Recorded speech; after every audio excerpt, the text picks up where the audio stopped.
Rodman. We are here with the Fin Out of Water Football Podcast. And this is a very special episode, and I'm going to explain why this is a very special episode. The reason why this is a very special episode and a very special live stream is because we, the Miami Dolphins, are playing the Pittsburgh Steelers. And guess where I am at this weekend? I am in the land of the ops. I am with the enemy. I am amongst our villains that we will take down on Monday Night Football. Yes, Because sir. I am in Pittsburgh, Pennsylvania. And I have one thing to say. God damn it, these are some nice people out here. God damn it. I You know want to what? hate them. It's the I working. want to be mad at them. It's the But they're working so class. nice. Yeah, that's what it is. I'm That's what like, it is. this is what Midwest hospitality is. I love it. These people are awesome. People are laughing and having a good time. So jolly. The amount of rich laughs I heard, I'm like, oh, I heard so much I got money laughs. That. Like, there's a difference between a laugh and a, oh, you got old money laugh. It's a, oh. I've heard that so much up here, bro. I'm like, oh, y'all got bread out here in Pittsburgh, dog. So, yes, I am in the land of the enemies. I'm with the ops. I am amongst the villainous Pittsburgh Steelers fans. And this is a very, very, very heavy Pittsburgh Steelers city. There's Pittsburgh merchandise everywhere. People are repping this stuff. It is going to be crazy. Rod, if I don't make it on the plane, just tell my mama I love her, dog. Because I'm going out. About these Miami Dolphins. How about that? How about that? How about that, man? So this is one of the rare occasions where we don't have a game to react to. We have a game to preview, man. So let's go ahead and get right into it, man. Raw man, talking Dolphins, game preview. Dolphins versus Steelers, Monday Night Football, 8-10. Where are you and where are we when it comes to the Miami Dolphins, sir? Well, Herbie, it's funny because the way this season has gone, and these two teams, you could say, the old school coach Bill Parcells, once upon a time, he coined the saying, Herbie, you are what your record says you are. And when you look at where the Pittsburgh Steelers are and where the Dolphins are, how they have gotten here to this point, it's like two totally different stories, right? You look at a Pittsburgh Steelers team, Herbie, that was leading their division. It looked like they were going to run away with it. And now the Ravens have managed to fight tooth and nail to be in position to usurp the division from them, right? So now you look on the other end, Herbie, you have this Dolphins team. I want people to consider this. Today, the Kansas City Chiefs have been knocked out of playoff contention. They have no chance of making the playoffs. We started 1-6, and our playoff hopes, depending on this game, are still alive, which just goes to show you how wacky the NFL is on a week-to-week basis. But that's neither here nor there. The beauty of what the Dolphins have been doing lately is that the Dolphins, Herbie, for what it's worth, have been playing some really good football. They've been playing playoff caliber football. And I got two stats that kind of give into what I'm trying to say, right? The Dolphins have been running the football as good as anybody, and they have been defending as well as anybody. And that includes a team that won today that's battling for the division. You know, during this win streak, Herbie, the Dolphins are rushing for a minimum of 160 yards per game, right? Devon Achane has been incredible. The guys who have spelled him on reps in terms of Jalen Wright and Ollie Gordon, they have made plays. They have gotten tough yards when we needed them. And then when you look at the defense, Herbie, our defense have held the previous four opponents to 18 points or under in 4 straight games. So right now, the two components of our team that would be best for a playoff push are playing at the highest level. The concern that we have going into the game, Herbie, is Tua has been trick-or-treat Tua this year. So, you know, you never know what version of Tua you're going to get. You don't know if you're going to get the treat version of Tua or the trick. So, a lot of pretty much our playoff hopes are riding on Tua really showing up, because I expect the defense to travel, the running game travels, and listen, Pittsburgh is not a slouch of a team, right? I mean, they haven't been great against the rush, which kind of surprised me. I think they're like 29th ranked in rushing. So, you know, they're I mean in terms of their offense, my bad. Their rushing offense hasn't been great. But Aaron Rodgers and DK Metcalf are coming off of their best game of the season. You know, Aaron Rodgers, 284 yards, a touchdown, no picks. DK Metcalf had 12 targets, 148 yards. So, I mean, these guys are trying to put themselves in position to steal the division and make sure that the Ravens don't come back to take it over from them. So, Herbie, this game, in a weird way, is a pretty exciting game to watch because there are a lot of implications on the line. There's a lot on the line for both of these teams because the Dolphins put themselves in a position to where they might as well strive to try to make the playoffs, right? Like they are out of the draft number 1 pick, top 10 pick race. So you make the best out of the season that's left, and they have been doing that. And for Pittsburgh, Herbie, I mean, this is a team that they started off 4-1. They've hit a lot of road bumps, and you know they are. I don't want to say they're on life support because it's not like that. Because the Ravens themselves haven't been quite the team that we thought they would be. But Pittsburgh needs this game. You know, at the end of the day, Herbie, you can't. No, none of these teams can really afford to lose this game in terms of where they want to go.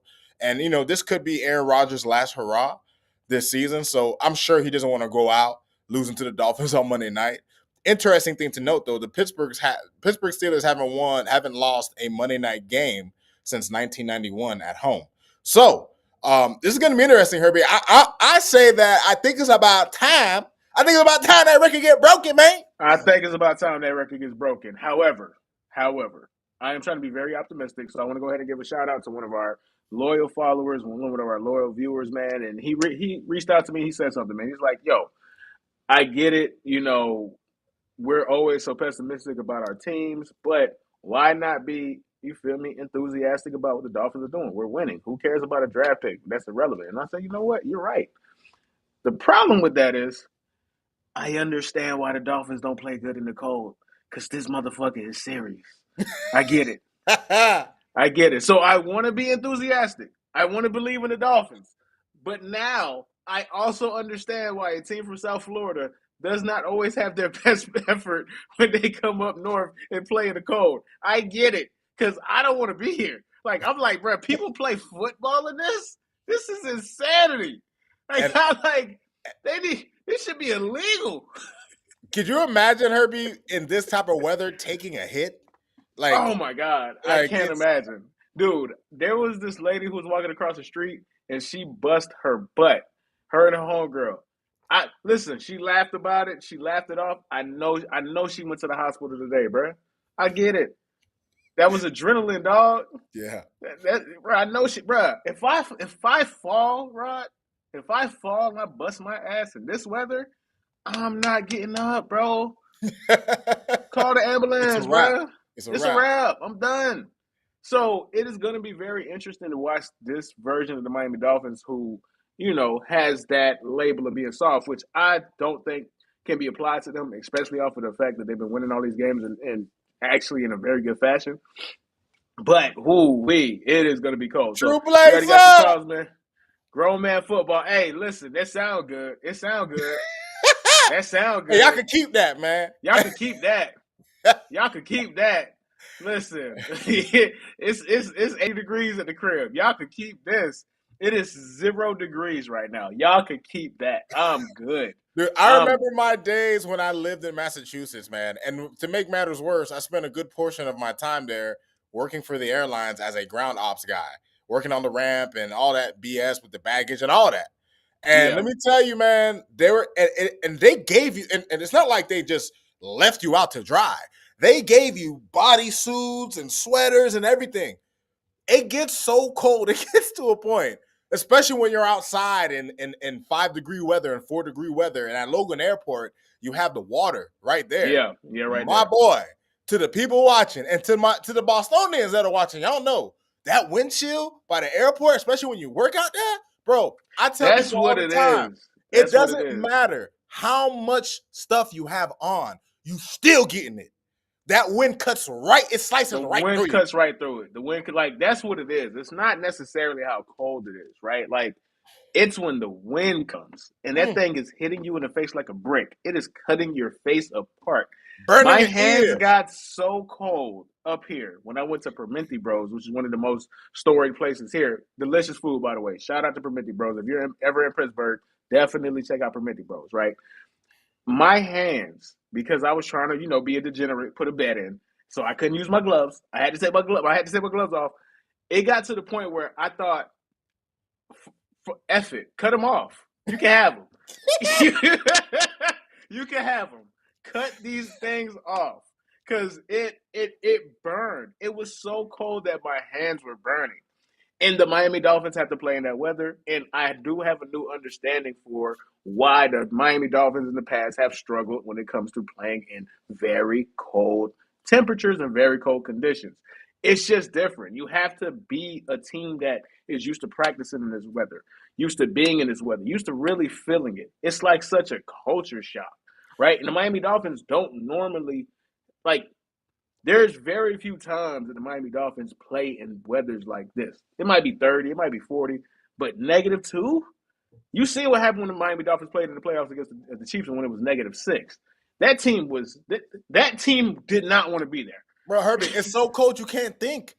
It's so cold that all you're thinking of is, man, when the hell am I gonna get off this field? You know what I'm saying? Facts. Legit. Like facts. You don't want to do. And I'll say this, Herbie. That's one of the things that makes football such an awesome sport is the fact that the regions that we live in actually play a factor in home field advantage. Yeah, for sure. Right? For like sure. when Buffalo came down to Miami earlier in the year, them boys so were right hot in the face. That humidity was killing them. Right? When teams go to Mile High, they can't breathe because of the altitude. Like that's the beauty of having a home field. And for the northern teams, Herbie, for the Midwest teams, that cold is an ally. Okay? It's a huge ally. It's an ally. Which is why you don't really see warm weather teams win the Super Bowl unless they are able to get home field advantage. And then once you get to the Super Bowl in 9 times out of 10 is going to be in a warm place. But if you got to go on the road, like, come on, dog. Disgusting. You got to go on the road in this snow everywhere, and then it shows the differences between elite quarterbacks and guys with real tools, right? Like today, we were watching I was watching the Bears game, right? And it was crazy windy, and it was super windy. The ball was going all over the place, but I saw two things. I saw Shador throw a ball that could cut through the wind, and I saw Caleb Williams throw a ball that could cut through the wind. Even stuff like that matters. Like you need real arm strength. You need real arm talent to play in stadiums and in regions like this. Like you got 20 miles per hour wind. If you got a noodle arm, bruh, it's that thing going all over the place. That baby's fluttering all across the field. Yeah, so it is incredible to really watch this. Like True Blazer said, this is grown man football, right? Like it separates the men from the boys. Who has the mental fortitude to play through the weather, play through the conditions, play through the nagging, the burning feeling, that real cold, and just could lock in, could be completely focused on the task at hand and say, I'll deal with whatever this crap after the game is done, after we win. So it's going to be an interesting game, man. It's going to be a very interesting game. I do plan on going to the tailgate, but boy, this bundle up as much as possible. Oh, please, boy. You need to. Believe me. They really going to need to, man. So, before we go ahead and transition over, man, do you have a prediction that you want to give, Rod? Yes, man. I do have a final prediction. Shout out to the homie Trees Top, our resident Steelers fan who shows Absolutely. love. Shout out to Trees. This is no shots thrown to your team because, to be honest, given where these teams are, Herbie, these teams to me are about even. You have a team that's 7-6, team that's 6-7. Dolphins are hot. Pittsburgh is getting back on track. I think it's going to be a hard fought game. I do think that I'm going to give it to the Fins, man. I'm going to give it to the Dolphins, man. I think we're going to win a close, tough fought game, 23-20. Our defense has been playing some excellent football as of late. The running game has been about as good as you could ask for, and Achane is playing. And the offensive line, especially with Austin Jackson being back, with them inserting Brunskill for the jumbo packages, like the Dolphins have figured out a style of football that works for them, and that style of football often translates. Now, like Herbie said, the cold is going to be a factor, but if the Dolphins physicality and their physical toughness can be translated into their mental toughness, this is a game that they can win. It'll be a tough game because Pittsburgh is not going to be easy in that house. But it's definitely not going to be easy. It's going to be really rocking. Based off of just being here and being a part of the culture, I get it, right? Like, I love going to really rich football towns, sports towns. I went to the Pittsburgh Museum, amazing place. Like, you realize that there's real rich culture, and Everybody wears this. You walk around, there's Pittsburgh Steelers place paraphernalia everywhere. Everybody's a Steelers fan, right? So it's gonna be rocking. The energy's gonna be insane. But again, I'm right with you, bro. Like I think the Miami Dolphins can pull it off, right? Like this again, it's a 1 game difference between both teams. So it's not like the Pittsburgh Steelers are this world beater that should just beat the crap out of the Miami Dolphins. Absolutely not, right? Like we are in. It's crazy that the Miami Dolphins are officially in the hunt graphics Graphic over graphics, the team. right?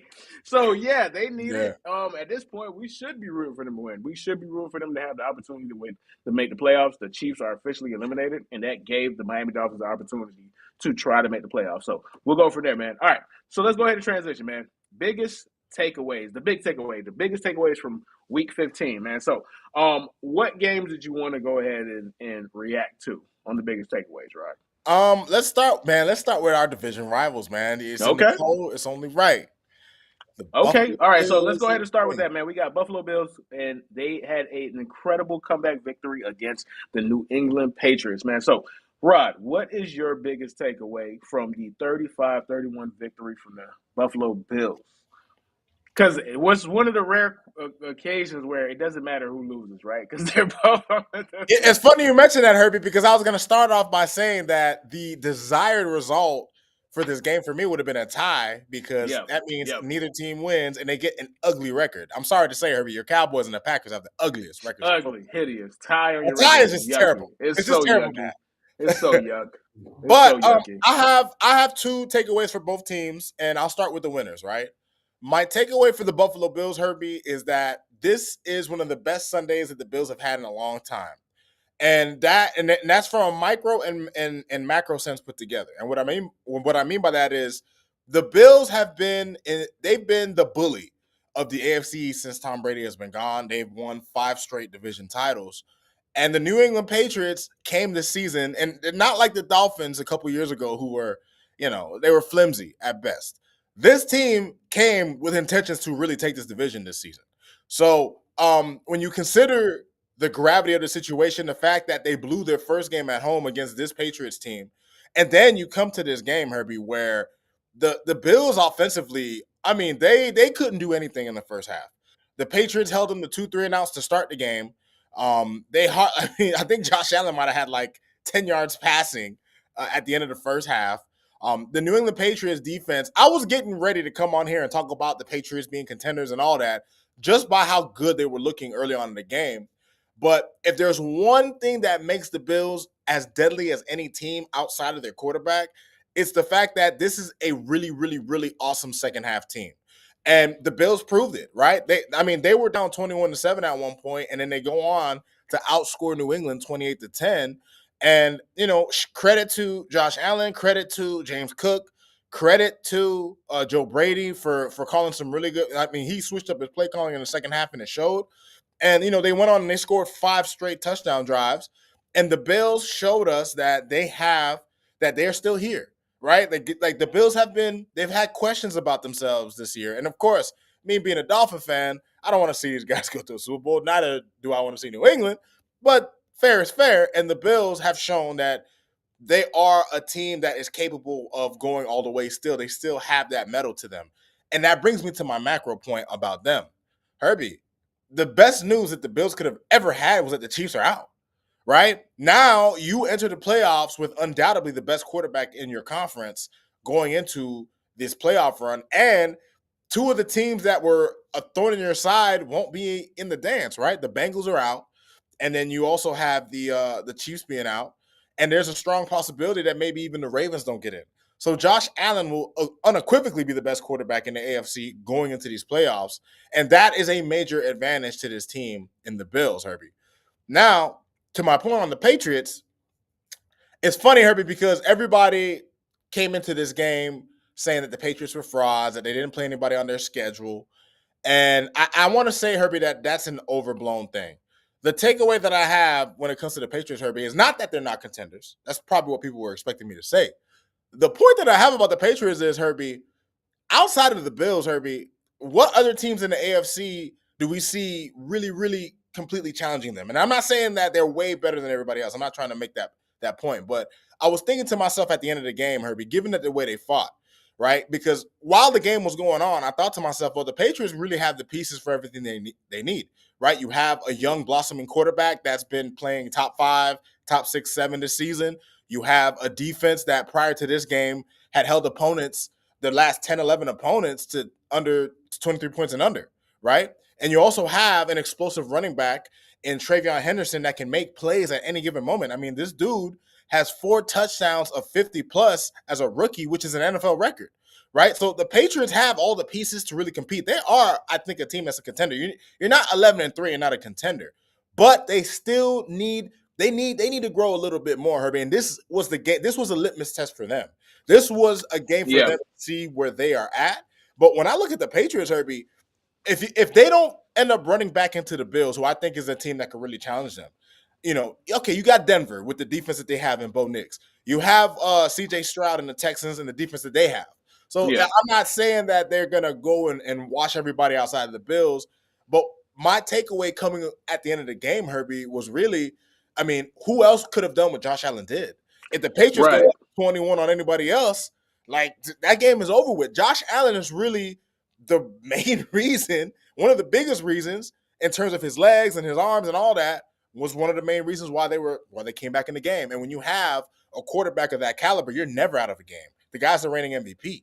But outside of the Bills, Herbie, who are they going to worry about? Justin Herbert and the Chargers? Are they going to worry about Trevor Lawrence and the Jags? Like, the Patriots, I think, are in a really good position, especially since they'll likely have home field against the majority of the teams they play. Mm-hmm. This game was just a litmus test for them, and even though they failed it, it is not indicative of who they are. Herbie, I'll even and before I pass it to you, I'll say this. Watching this game and hearing all the talk that people have about the Patriots saying that, oh, they have an easy schedule, I decided to take a look at teams that had easy schedules and won, Herbie. The 1970 Colts are a team that they have the easiest schedule of all time and they won a Super Bowl. The 1972 Dolphins, who went undefeated, only played 2 teams above 500 in the regular season. The 2014 Patriots had an easy schedule. The 2017 Eagles, who won with Nick Foles, had an easy schedule. Herbie, you can have an easy schedule, and it doesn't determine that you're not going to be good enough to beat good teams in the playoffs, right? An easy schedule just makes it easier to get in, right? So I just don't want people to take away from them saying, oh, they played a bunch of nobodies. I mean, they're 3-2 against winning teams. That's pretty good. So, and not only are they 3-2 against winning teams, they should be 4-1, right? So we got two different points, 2 macro points I want to make. One, I agree with you. When I hear that the Patriots have an easy schedule, I'm like, bro, shut up. It's the NFL, dog. Like, it's the NFL. It's the NFL. There is no such thing as an easy schedule. There is easy relative to other people, but anybody could lose. Right. The Rams lost to the freaking Panthers. The Packers lost to the Rams. The Panthers lost to the Browns. Lost to the Browns, bro. Like, that's the thing about the NFL, right? I don't judge you based off of if you have an easy schedule. I judge you based off of if you dominate the people that you're supposed to dominate. Unquestionably, the New England Patriots dominated the people and the teams that they were supposed to dominate. But this gets to my other point. If you are supposed to be a true Super Bowl contender, that people that could actually believe in you, right? And it really comes down to mano y mano. Josh Allen versus Drake May. Right. Drake May. If you are the guy that is supposed to be the league MVP, you can't lose this game. This is true. That's just how the game. That's not me. That's not me being overreactionary. That's not me being unfair. That is me being consistent with what is the narrative that always is applied to people who are in the MVP race. There are certain games that you cannot lose. You cannot lose a 21-0 lead to a division rival when you're trying to get the number 1 seed. At home. At home, no less. Right? Now, granted, you beat them at home. You beat them on the road. They beat you on the road, so it's a wash. Right. But things like this give credence to people who say they don't want to believe in the New England Patriots, right? Because you guys were dominant. Now, maybe you just went against a supernova. That is Josh Allen. We literally seen him do the same thing to the Bengals last week. He did it to the Ravens early in the season. He did it to the Ravens. He's good for that, man. He's good for it. He's just a supernova. And speaking of Josh, there was a lot of people that were saying that Josh was the best football player in the world. He usurped Patrick Mahomes. And I was kind of saying, hey, bro, we got to chill because I have such a profound respect for Patrick Mahomes based off of everything that he's done, right? And I'm not saying this because the Chiefs are eliminated. I'm just saying this because based off of what I have now, I have to say the people that were trying to be ahead of schedule or try to be on the train, the Josh Allen train, saying he's the best in the world, they were right. He is the best in the world right now. He's the best football player in the world. He's the best quarterback in the world. He is truly a one of one. So it is going to be interesting to watch the Buffalo Bills finish out the season because their defense is ass. The only reason why they're in this game is because they have an incredible running game and they have an incredible football player that wears number 17. Right. But it speaks to the bigger issue with football. And it's not really an issue, it's just the reality of the situation. There is no truly unflawed, all great team. Not this Everybody season. could beat. Yeah. There is true parity. I don't know who to put my money on. For a half, I was ready to talk about the Lions showing their potential, and then the Los Angeles Rams just said, "Nah, let's lock in." They went like this, and then sat up in their chair and started playing for real, and they went to BTA on the freaking Lions, bro. So it's like anybody could be beat. The game could flip, bro. I'm watching the freaking number one team in DVOA, the Seattle Seahawks, struggle with Phillip Rivers right now. Like, anybody could be beat on any given Sunday, bro. In this new era, like, oh well, the Seahawks did win. They won 18-16 to Phillip Rivers, dog. Like, Put up a fight. He put a up a fight fight with Phillip Rivers, who just got off the couch. A fight, a slobber knocker, bro. So don't talk to me about schedules. It doesn't matter. It's going to be a very, very crazy playoffs, and I cannot wait. So we go ahead and got a comment. True Blazer said wide open. Absolutely wide open. It's going to be one of the most wide open playoffs I can remember, especially with the Chiefs being out. Especially with the Chiefs being out, especially with the Bengals being out, especially with the Ravens potentially being out. Um, who knows who's going to the Super Bowl in the AFC? Who knows who's going to represent the Super Bowl from the AFC? I know that for Josh Allen's legacy, he needs the Super Bowl. There is no excuses. And he has a flawed team. The defense is not great. He does not have wide receivers. But nobody in history is going to remember none of that. Right. People are going to say Patrick Mahomes wasn't in the playoffs. Lamar Jackson wasn't in the playoffs on your side of the bracket, and you didn't make the Super Bowl. Yeah. This is going to be a fascinating, and I mean fascinating 2025 playoff, bro. I cannot wait, man. All right, so next team. What next team that you wanted to have a biggest takeaway for, Rob, that you wanted to talk about? Listen, it's only one team. It's only one team. We know. Like, I don't even know why I asked. Why did I even ask? Why did I ask? Hey, Herbie, I got one question for you. Dog. What's up? Whoa? Hey, where's Jack? Where's Jack? Where's you at, Jack? Jack, where you at? Jansport Jack. Chiefs fan, where you at? Woo! Where are you? To speak Creole to my natives, bro. Côté Jack. Côté Jack. Côté Jacques. Jack up caché, oui, man. Jack up caché. Hey, nah. Côté Jacques, Côté you Jacques. What happened to the Kansas City Chiefs? Rod, what is your biggest takeaway from Chiefs, Los Angeles Chargers, who they beat? I mean, the Los Angeles Chargers I'm talking about beat 16-13, dominated the Chiefs in the second half. It was pretty bad. Patrick Mahomes got hurt. This Chiefs team looks lost and pedestrian and truly mediocre. What is your biggest takeaway, Rob? So as I like to, I have a takeaway for each team, and I like to start with the winners, Herbie. So my takeaway in this game for the Chargers is about time. It's about time that you guys showed some stones. And what I mean by that is, Herbie, you're going up against your most hated division rival in this era. They have to be because they're the ones winning all the time.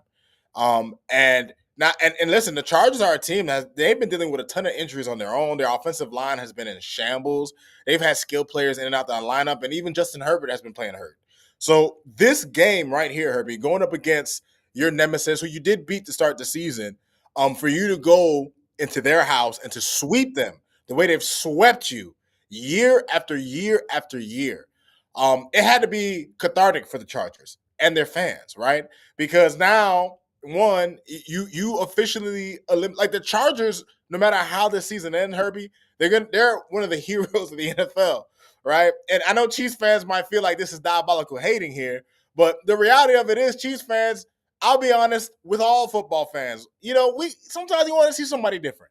You know what I mean? I always appreciate greatness. The Chiefs have been on a historical run, right? Just the fact that you had the opportunity to win 3 straight it speaks volumes of itself. And you had so much respect that it took until this point for everyone to just have a sigh of relief. So, Herbie, the Chargers, Herbie, I tip my cap to them, Herbie, because they overcame the boogeyman of their division, and they did it in gritty fashion, right? Going toe to toe in a defensive battle against a team that's defense, like the Chiefs were fighting for their playoff lives, right? And it's unfortunate that Mahomes ended up getting injured. You know what I mean? The homie True Blazer says it's a torn ACL, and that's super unfortunate. But the Chiefs' season was effectively over anyway. But Herbie, I mean, shout out to the Chargers, man. They played great defense today, and Justin Herbert, for all the flack I've given him on this podcast, he played like a warrior today, right? And I will always give respect where respect is due. And the Chargers have pretty much solidified their playoff spot while taking down their greatest nemesis, which is no better victory. And on the other end, Herbie, as bad as the Chiefs have had it this season, just overall, I think this is the necessary break that they needed. When you consider the fact that this team in the Mahomes era has consistently made deep, deep playoff runs, right? Always in the AFC Championship game, year after year after year. I think they've gone to 6 or 7 straight, right? I think finally the Chiefs as an organization, the Chiefs players, the Chiefs fans, they can finally be at peace. Like, this is not a moment to be down or to be. You guys have won. You guys went to 3 straight Super Bowls. You went to 4 out of the last 5, right? Like, you've had so much success lately that sometimes you kind of need the balloon to get popped, right? And that's all I got to say. Like, for the Chiefs, this is their chance to reload. This is their chance to relax. For sure. These boys are going to go to Cancun. The fans don't have the stress of, are we going to win another? Like, you can relax. Like, you can the relax. Chiefs with Mahomes, Herbie, they're always going to be in it. With a guy like that, as long as he's playing, you're always going to be in it. You're always going to be in it, right? Just kick back. So there's several different conversations to have in regards to this, right? And I don't want to come off as petty because that's not my intention at all. But there is a conversation. There's the GOAT conversation. There's the attrition conversation. There's this is what happens to dynasty conversations, and they all have different boxes that they need to be in. So let's start with the GOAT conversation, right? When it comes to, matter of fact, I'll say that for last. I take that back. Let's start with the attrition conversation. This is the attrition. Travis Kelce is 36, almost 37 years old. What do you think was going to happen? Patrick Mahomes has taken a lot of hits. He's a phenomenal talent. He might arguably be the most talented quarterback we've ever seen, but his play style has a lifespan, a life expectancy that comes with it.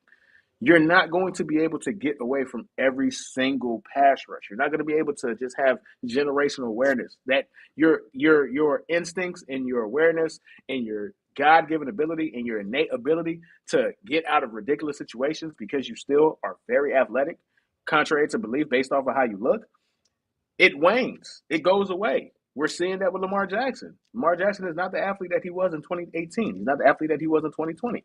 He's definitely not the athlete that he was when he was a rookie. And it may or may not be affecting his ability to be effective as a quarterback.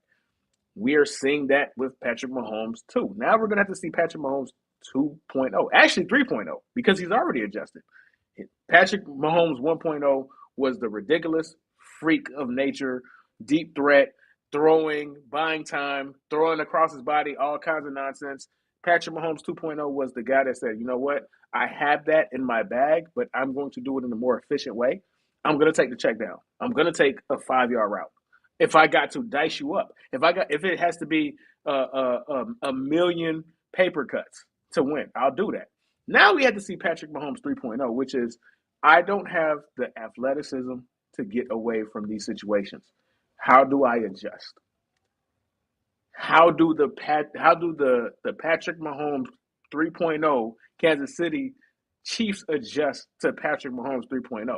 When you become reliant on somebody who just does amazing things, you don't think about how do we get better. We're like, whatever. He'll cover Pat up will his ass. handle it. Pat will handle it. Right. But at the same time, that's not been the case. They just have not been getting gut. They tried to get people. They got Rashae Rice. They got Hollywood Brown. They got a great tackle in Isaiah Simmons. He got hurt. They beefed up the offensive line when they made the mistake of not taking the offensive line serious, and they got dominated against the Bucs in that first Super Bowl. So it is going to be interesting to see what happens. I'm already seeing Chiefs fans saying we might have to move on from Andy Reid. I'm like, how spoiled can you guys be? Hey, Jesus Christ. I would give anything to have what you guys had for the past 7 years. And y'all already trying to get rid of Andy? That's crazy. So that's the attrition conversation. The legacy conversation. This is what happens. Rod, you are keenly aware of this. You are a Warriors fan. This is what happens. It is exhausting to be on top. It is exhausting to live up to a standard all the time. It is exhausting to do something every single day at the highest level when you're getting everybody's best shot. But that is what it is. And that leads me to the GOAT conversation. Tom Brady had to deal with the same thing. But Tom Brady never missed the playoffs. Tom Brady was never even out of there's never been a game that Tom Brady has played in his professional career where he was out of contention for the playoffs. I'll correct you once. He was, Herbie, but it was super early in his career. Super early in his career. So it was the first three. It was he won in 01 and he didn't make the playoffs in 02 and then they won that's again. correct. He didn't make it in 03. But that was early. Yeah. That was early. That was early. That is correct. I forgot about that. But that was it. That was it. That was it. That was it. That was it. That was it. So it is very fascinating because in the macro and in the small time, people are going to be like people are going to say, "Oh, the Patriots, Tom Brady went 10 years without a Super Bowl." That is true, but he still went to 6 AFC championships and went to 2 Super Bowls and should have won both Super Bowls in that time frame. There is a world where you can say, realistically, Tom Brady should have 2 more Super Bowls, minimum, arguably 3. That didn't happen under his watch when he got really rolling, right? So this in hindsight, we're going to think about this. We're going to be like, we don't even remember that. But there's going to be GOAT conversations, and that is what's going to be, right? Because it's the GOAT. It's about being the greatest of all time. Tom don't got this on his jacket. Tom ain't go out like this. I'll say this, Herbie. I'll say this. When it comes to right now, I won't say Mahomes out of it. I'll give Mahomes this much because Tom had one season he didn't make it, albeit it was before he became Tom. Yeah, but Tom had one season he didn't make it. This is past first. I'll give you this one, but you also have to consider the Super Bowls too. And Pat Mahomes got Peyton Manning, bro, pretty much. Twice. And when you get paid twice. He got Peyton Manning twice. He got Peyton Manning twice. So when you get one of them against the guy he's going against for the title. Yeah. One of them against the guy he was going against for the title. Not only does Tom Brady have the Super Bowl on him, Tom Brady has arguably the greatest AFC championship game that's ever been played on him as well. Yeah. So now you have that, and then you have this, and you're mounting it. And again, I don't want to diminish. This is not to diminish Patrick Mahomes. This is just we're just shooting the ish, right? Like there's so many different conversations because of this one situation this season where they're not going to make the playoffs, and it just bottomed out. And ironically, this team, by the advanced metrics, was better than last year's team that went 15-1 again in 1-score games, or 11-1 in 1-score games. That team was not as good as this team, but that's just how football works. Right. That ball that got tipped, the ball that got dropped, you could have a better team, but circumstances could make you worse on record. And we're literally watching the same team. Objectively, this is a better team, according to DVOA, according to EPA, according to success rate, is better than last year's Even when team. you consider the weapons that are available. Even when you consider the weapons are available, this team is better, but they're worse. They're better and Because worse of at the the same time. greatest quote in the history of football, you are what your record says you are. And that is what it is, man. That is what it is, man. Is All what it right, is. so let's go ahead and transition over to discussion, right? So we mentioned it a little bit earlier. We are talking about Phillip Rivers earlier, and they ultimately did lose to the Seahawks, but I wanted to have the conversation anyway. Phillip Rivers and the QB desperation. I'm saying this out the gate. Phillip Rivers playing football today is insanity. Like, we can't normalize what we watch today. This dude is a high school football coach. His son, his oldest son, is older than Riley Leonard, who is the quarterback for the Colts, the backup quarterback for the Colts. It is insane. We can't let what we watch today be normal. We cannot, this is insanity. We are at a point with football and quarterbacks and quarterback development that the the Indianapolis Colts said, you know what? We would rather have a guy who was a semifinalist for the Hall of Fame, who retired 5 years ago, than 5 try to years. pick up somebody from this new batch of quarterbacks. Like, quarterback development is in hell, my guy. You're right. It is in the gutter, my Right. guy. Yep. Phillip Rivers, not playing after 5 years, was serviceable today. Was he great? No. But he was serviceable. Which He is had no sad because you can business say being that. serviceable. That's more than you can say about some of the backup quarterback. Herbie, that's more than you can say about Anthony Richardson, who they drafted. Yeah, that's more than you can say. And this guy got off his couch throwing moon balls, Herbie. That man can't drive that thing no more. He can't. We seen it today. And he was still, as you said, serviceable. And that is the crazy part, because it speaks to development, or a lack thereof of development. We are not getting QBs developed anymore. And we've talked about it on this pod several times. The issue is because it goes back to 2010 when they enacted the rookie wage scale.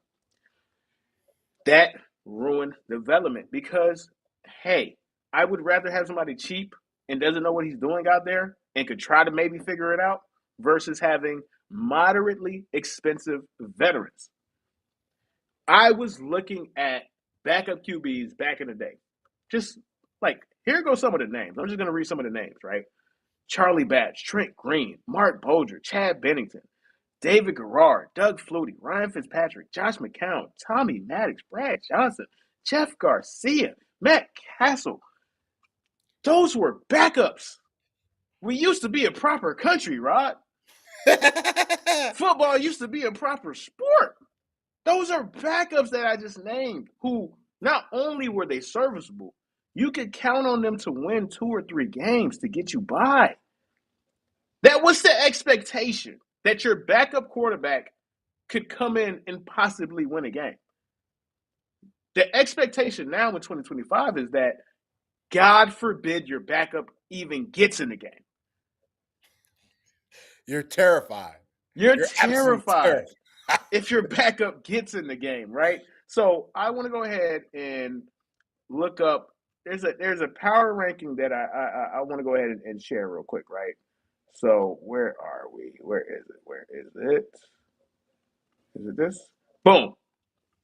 This is 2010, a ranking of the 2010 backup QBs, right? And out the gate, I'll just go to number 32. Number 31 was Chase Daniel. 2010, the 31st ranked backup QB was Chase Daniel. Who would be like top 5 in today's age. You would be like, Chase Daniel could be a top 5 backup right now. Easy. It was Chase Daniel in 2010, right? Like, let's just go through it. Jordan Palmer, again. Brian Baum, serviceable. Curtis Painter, terrible. Now they triple with that one. Curtis Painter is the worst quarterback I've ever seen in my life, man. He secured the he secured the Colts getting Andrew Luck, right? But let's just go to the top 10. Let me go ahead and go to the top. Look at Mark Brunell is 18, man. We used to be a proper country. Mark Bolger, Rod 16. Like, come on, bruh. Jake Delhomme. Like, Jake Malone, Billy Volick. Do you remember Billy Volick? Y'all don't even remember Billy Volick. This Tyler is the top Thigpen. 10. Tyler Thigpen. Number 9, Byron Leftwich. Number 8, Tavares Jackson. Solid. 7, Matt Flynn. We seen Matt Flynn win a playoff game. Sean Hill. The man had a game where he threw 486 touchdowns, man. And 6 touchdowns in a game. Kevin Cobb. Kerry Collins. John Kitna. Donovan McNabb. Kyle Orton. That was the standard for backup quarterbacks. You could have a decent backup quarterback. Now, let's compare that to Herbie. Even guys like Josh McCown and Colt McCoy and Tyrod Taylor and Case Keenum. Like, I could think of backups who, they were serviceable guys. They were guys who could plug in and hope your season wouldn't tank. Facts. And now let's go ahead and compare it to this year, right? The number 1 ranked backup quarterback, according to ESPN, for the 2025 season is Kirk Cousins, man. Come on, man. What are we doing, man? Jake Browning's number 2, man. Jackson Dart. This is before Jackson Dart was a starter. Marcus Mariota, Tanner McKee, Jacoby Brissett, Gardner Minshew, Tyler Shuck, Anthony Richardson, Andy Dalton, Carson Wentz, Jameis Winston. That was the top 12. We used to be a proper country, Rod. We used to be a proper country, bruh. Man, this is bad. When you say that there aren't even 32 starting caliber NFL quarterbacks, Herbie, there aren't even 40 quarterbacks that could be in the NFL, bro. Facts. Like, it's crazy. It's like people want to say that there's a harder position to play. No, people want to say cornerback. Cornerback is incredibly hard, but the scarcity that we are seeing with quarterback play, like, we have been football fans for a long time. It's never been this bad that I can remember. If a backup got in, you didn't expect the backup to be great, but you expected the offense to be functional. Who was it? I'm trying to think. Who was Minnesota's backup. Minnesota's backup was terrible. I don't even remember his name, but it was one of the worst quarterback displays I've ever watched. They said, all right, get JJ back in here, bro. JJ bad, but he ain't that bad. JJ McCarthy is bad, but he's infinitely better than that guy. Right. How is he on your roster? You see him in practice, right? How is he on your roster? If your backup gets into the game in 2025, unless that person was a top pick who became a journeyman now, who didn't work with his original situation, i.e., freaking Mac Jones, there's no faith that the backup quarterback that you drafted to be your backup quarterback can actually be functional. There is a serious, and I mean serious, issue with quarterback development right now. Like, I'm watching college football. I don't think none of these dudes is going to be it. Fernando Mendoza, congratulations on the Heisman Trophy. You look like a B-plus quarterback at the next level. Dante Moore, you look like a B-plus quarterback. And those guys are going to be drafted in the top 10, Rod. Even Sellers might get picked high. No, he's going back because he knows he's not even going to get drafted. He knows Lenore Sellers' tape was so bad, he can't go in the draft. He got to run it back. He got to run it back. Oh, man. And those are the high draft picks, Rod. Right. Those were the studs of the draft. Those are the studs. Those are not the developmental guys that you take in the mid rounds. Right. It's in the gutter, Rod. It's in the basement, my boy. It's in the basement. It's in the basement. So let's go ahead and transition and close out the show, man. Yes, Week 15 recaps, man. So, anybody who is the first time watching the show, we do a Week 15 recap. We go ahead and recap RedZone observations. We do our Dat Boy Balling Award. And then we also have another award for Bad Dope of the Week, man. So let's go ahead and get started with RedZone Red Observations. Rod, What are your red zone observations from Week 15, my brother? All right, man. I got 4 observations this week, man. My first being for the Browns. Growing pains are a real thing. Shador with 3 interceptions versus the Bears today. And I'm just bringing this up because on our previous segment, people get so gung ho about this whole conversation when it comes to Shador. And it's just like, regardless of whether he plays good or bad, there's always a tidal wave of people on either end. Right. And last week, people couldn't wait to shove it in our faces, even though we never rooted against Shador, which I always find funny. Is like people attack you and they bring the pitchforks out. It's just like, well, I never said he was bad or anything like that. I'm just not kissing his feet. That's neither here nor there, Herbie. He didn't have his best day today, and it's okay, right? I'm not here to bash him because I don't think it's no point. He's a rookie who's just now getting his reps. I'm not going to judge him. The Browns are obviously, especially offensively, dysfunctional. So I just wanted to bring that red zone point out to let people know that regardless of whether Shador throws for 5 touchdowns or for 5 interceptions, at this point in his career, it doesn't sway me one way or the other. He's on a learning curve. He's going to get better, undoubtedly. How much better is debatable, but he'll get better. And I'll just leave it at that. My second red zone thought, and we touched on this briefly, so I'll be quick. The Chargers complete the sweep of the Chiefs, effectively ending their playoff hopes. I already spoke about the Chiefs and the Chargers ad nauseum, but just to put it out there, the Chiefs are not going to be in the playoffs, y'all. And for those of you who are tuning into this, if you're not a Chiefs fan, you're probably happy. Third red zone thought, another thing we talked about already, but I'll bring it back up. Phillip Rivers playing in an NFL game was not on my 2025 bingo card, but he actually doesn't look bad. And it goes to the point that Herb was making about the quarterback play that we see from a lot of these new guys coming out. And just the fact that a team felt like they would rather call a dude off his couch who was playing with his kids than opposed to one of these younger guys who are fresh out of college or some of these guys who are already floating about the league. It speaks to the backup quarterback problem and the quarterback problem in general that we have in the NFL. Last but not least, for my final red zone thought, my final thought will be the Bengals played like a team with nothing to play for. And the only thing I can say about that game is that was probably one of the worst displays of football that I've had my chances of watching. I've had the opportunity to watch, and I didn't even watch the whole game. While I was watching the Patriots Bills game, I had RedZone on, and for whatever reason, anytime I caught RedZone, it was showing some of the Ravens game, and it was never good for the Bengals. Like, Joe Burrow threw a pick six. They were just, you could tell the Bengals were a team that were just mailing it in. They know they have nothing to play for, and it's just sad how that franchise can just never get it together. Like, they finally draft a great quarterback, and he's injury prone. And this is a season where him getting hurt pretty much derailed them. And here we are. And that's all for Rod's Red Zone Thoughts. Man, excellent red zone observations per the usual, bro. Let's go ahead and give Rod a round of applause, man. You've been killing it with the red zone, man. You've been killing it with the red zone observations. You've been killing it with the red zone observations, man. So let's go ahead and finish out the Week 15 recap, man. So that boy balling award goes to Travion Henderson. Rod, we called it. We said it early. It was looking kind of rough. I was like, hey, we looking crazy. And then, Mike Vrabel said, oh, this guy might be actually good. And he's letting him run the ball. And now we're seeing the guy that we saw in preseason football that we said has the potential to be rookie of the year, man. Travion Henderson, that boy balling.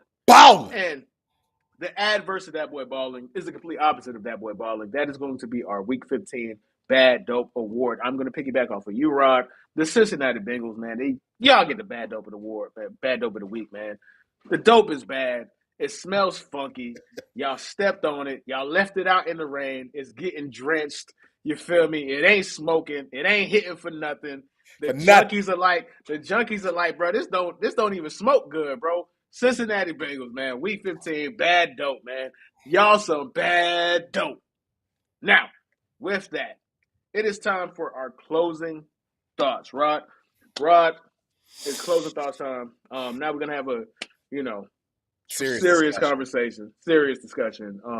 So let's just go ahead and get it right now. Again, this is a football podcast, it's an NFL podcast, but there's times where there's certain discussions that are so big that they exist outside of football, and we would be remorse or remiss if we didn't have a conversation about them or didn't just touch on them in some type of way, man. So this is something that me and you, I know we actually are very passionate about because we see this time and time again. We had multiple videos about Shannon Sharp in regards to some situation similar but not the same. Remember, Right. similar but not the same. Not the same. This one though, this is crazy. This Sharon Moore situation is insane. Now, plenty of people have done content on it, so we're not going to go ahead and beat a dead horse. But we just want to go ahead and give our perspective on it, right? From the Fin Out of Water podcast, man. So I know you wanted to touch on it, bro. So the floor is yours, bro. Go ahead, man. Yeah, Herbie. So, before I get into my general point about this, I'm just gonna go off and say that I am not a religious person, or at least I don't consider Right. myself a religious person. However, I do believe in God, and Mm-hmm. actually read the Bible pretty regularly. Just for and I just want to put this out there. I've never been the church crowd type of person. I don't rock with those people like that. And there's no offense to anybody I know some great church people. I'm not trying to Yeah, go for sure, today. for sure. I'm just Absolutely. saying that's just never been my crowd. But I will say to people who are not of people who are maybe atheists or people who don't believe in Christianity or whatever, the Bible is for everybody. This book has so much knowledge and wisdom that I feel like I don't care who you are. You can take so much. You can take so much from its allegories. It's just really a guideline on how to live life and how to really tap into what we really are. That's a discussion for another time. Reason I'm bringing this up is because I'm going to start with probably one of my favorite passages in the Bible. This is Proverbs 5, the first 10 verses. I mean, the first 10 lines, of chapter 5 of Proverbs. And just to give context, this is King Solomon speaking to his son about stepping outside of his marriage. So I'm going to read these lines and then I'm going to get into the point I'm going to make. So as it goes, it starts, "My son, pay attention to my wisdom, turn your ear to my words of insight, that you may maintain discretion and your lips may preserve knowledge. For the lips of the adulterous woman drip honey, and her speech is smoother than oil.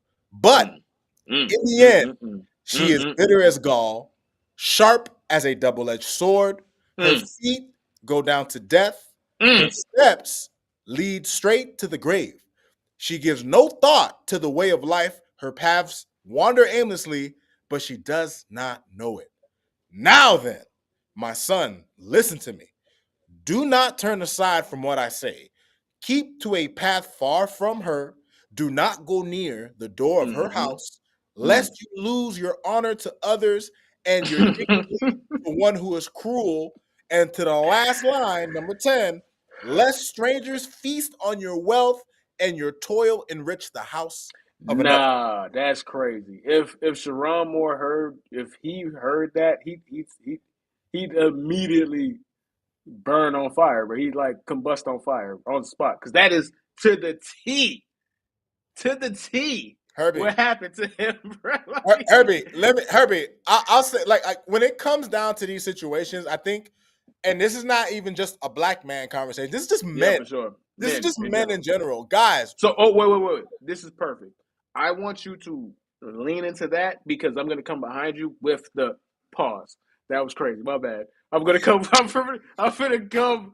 I'm finna, follow up. I should say with the black man conversation. So go ahead and lean on what you got to say. I just want to go ahead and give context. Yeah, So go ahead. to the fellas out here, just I'm gonna do a TLDR first, and then I'm gonna go into it. TLDR, guys, stop being so horny. Yeah, man. Guys, stop being Seriously. like Herbie. There's Seriously. a serious problem.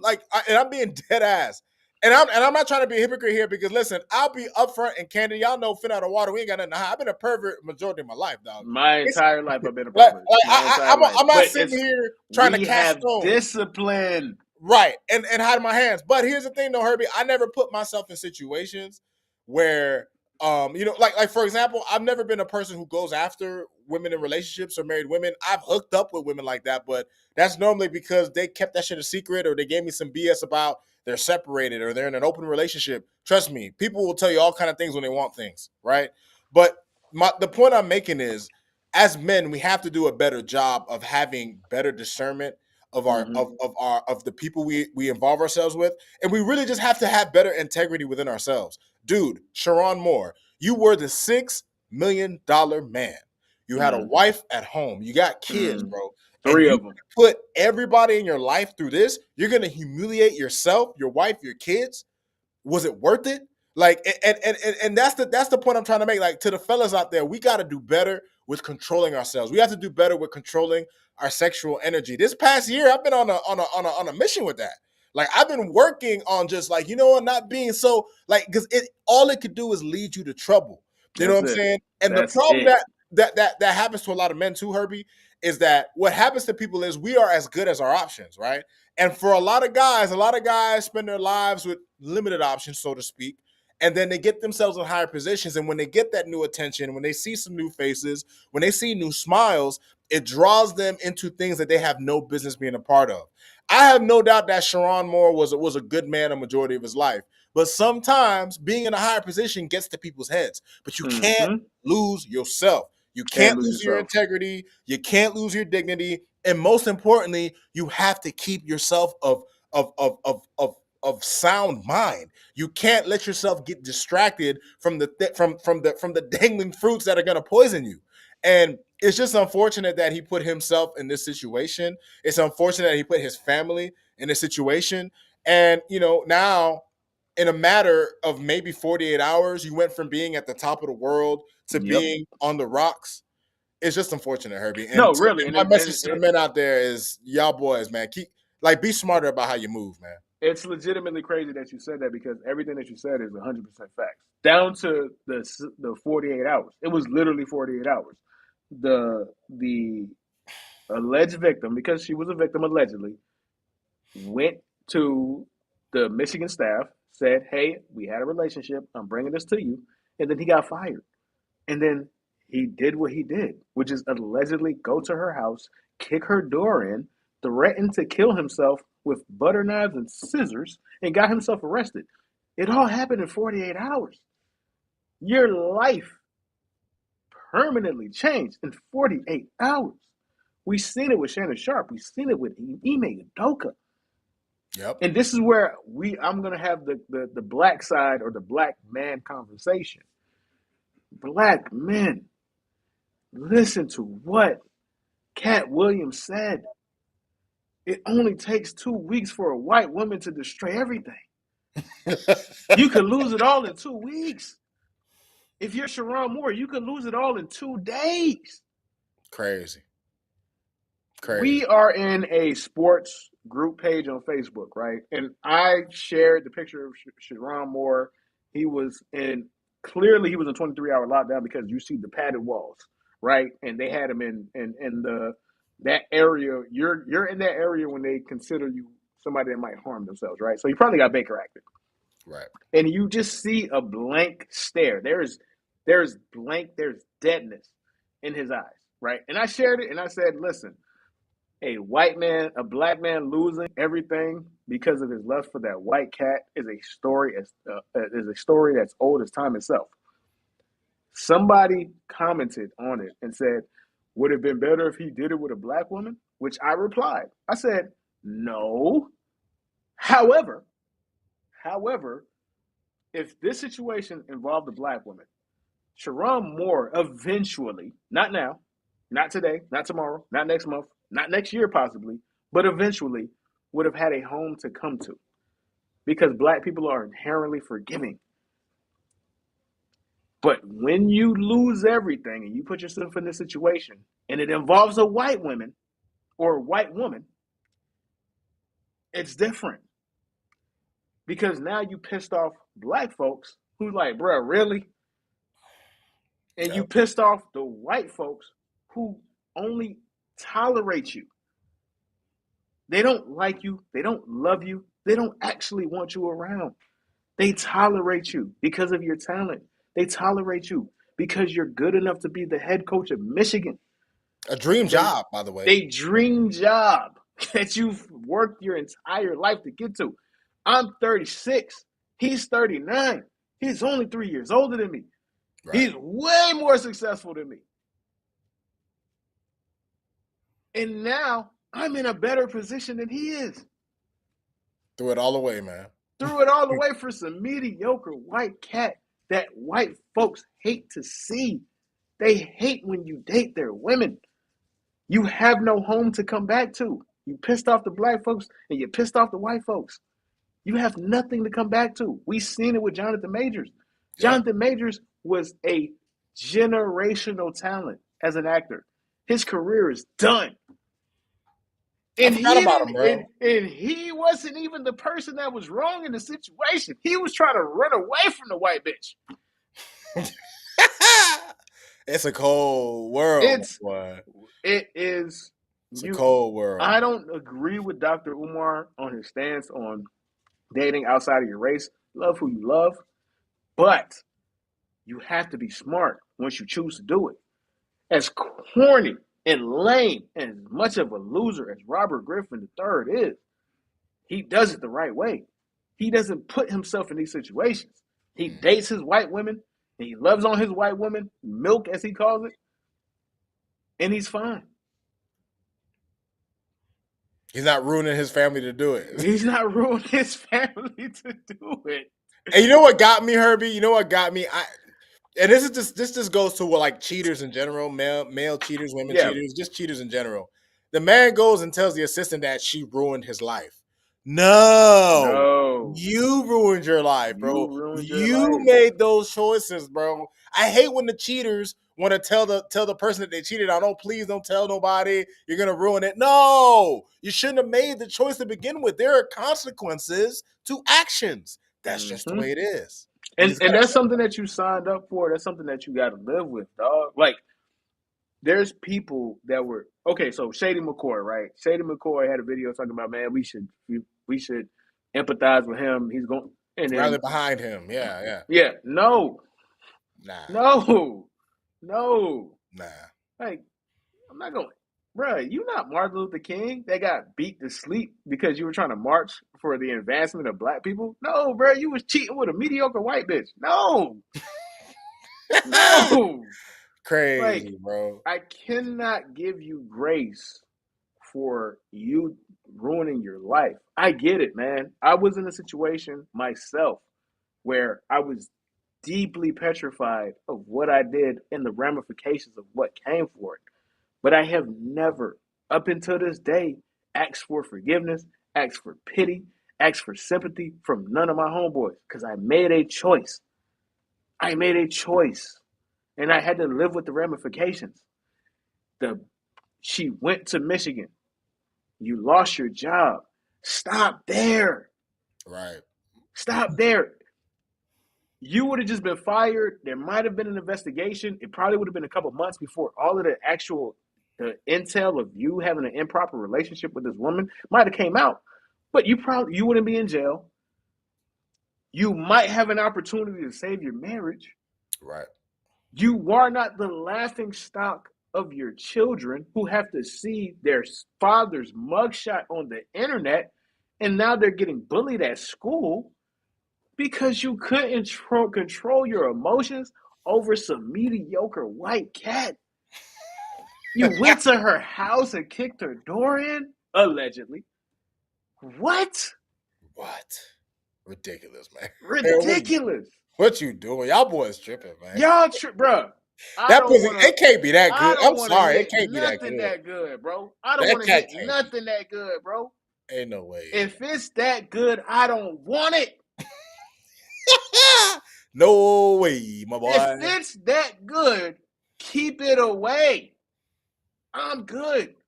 Maybe in my 20s I could deal. I want that. I'm 36. I don't want no cat that will put me in jail, bro. I'm not. That doesn't excite me no more, dog. Nah, man. If that kitty got me acting out of character, I don't need it. If it got me acting out of character, you're getting blocked. I don't need it, bro. I don't need it. I got shit to lose now. I'm cool with some 7. I'm cool with some. If the cat is a 7, I'm cool with that. I can live with it. If it's a 15, keep it across the street, bro. Keep it away. Keep it away. I'm gonna have garlic for that thing, sunlight. Keep that thing away, boy. Keep it away. And with that, man, Rod, excellent episode, man. You're the greatest co-host in the world. Can't nobody tell me there's a better co-host than you, my brother, man. And this is Week 15 reaction. Shout out to everybody in the chat. Shout out to everybody show love. Shout out to everybody who is watching on YouTube. Thank you and thank you again. Rod, I will see you next week. Viewers, deuces. Deuces.